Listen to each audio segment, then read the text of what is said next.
In today's lesson, we are going to be looking at the critical time period for the nation of Germany between World War I and World War II, a time that we know as the interwar period. So for our aim today, we're looking at what problems did Germany face after World War I. And our learning target by the end of this lesson, you will be able to describe the political, social, and economic problems that Germany faced under what we're going to learn is known as the Weimar Republic. So World War I is going to have an absolutely devastating impact on the nation of Germany. First off, about 19% of the male population of Germany is going to either die in World War I or come back with serious injuries, like the person that we see in the background image of this slide.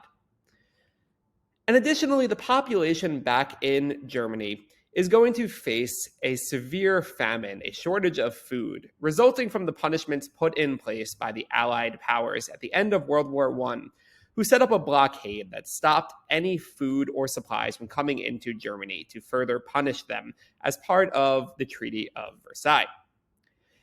Additionally, the leader of Germany, who is known as Kaiser Wilhelm II, is going to become somewhat of a dictator to put down protests by the German people who are getting fed up with all of the problems in this society. And so in August of 1919, the German people are going to demand a new constitution, a new document that sets out new laws, new ways that their government will function that should hopefully solve all of the nation's problems and restore stability back to Germany.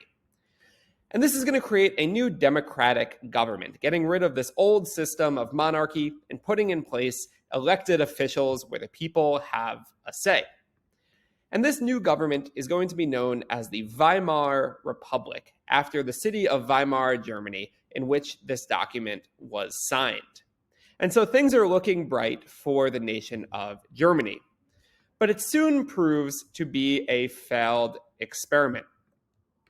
First off, this new government is going to immediately agree to the terms of the Treaty of Versailles, which, if we remember from our previous lesson, punishes Germany and holds them responsible for all of the damage and loss during World War I.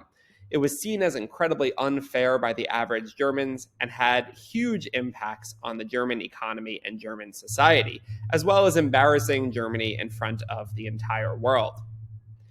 And next is that this constitution was designed to purposefully keep the government from being too powerful and to keep power in the hands of the people and to limit the power of the government to take away their rights and freedoms.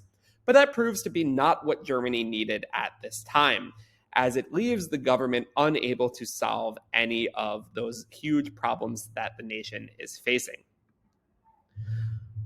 So in 1929, to make things even worse, the world is going to experience an event known as the Great Depression, when the stock market of the United States crashes. And this sends out shockwaves to the rest of the world that puts the economies of the rest of the world in a really bad state.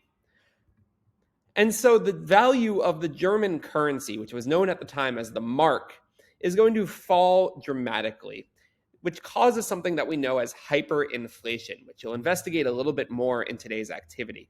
But essentially what that means is that German money becomes absolutely useless, to the point where people are using it to light fires in their fireplaces or using it to make children's blocks like we see in the background here. And so that is just the first of the massive problems that we're going to see happen throughout Germany during the Weimar Republic.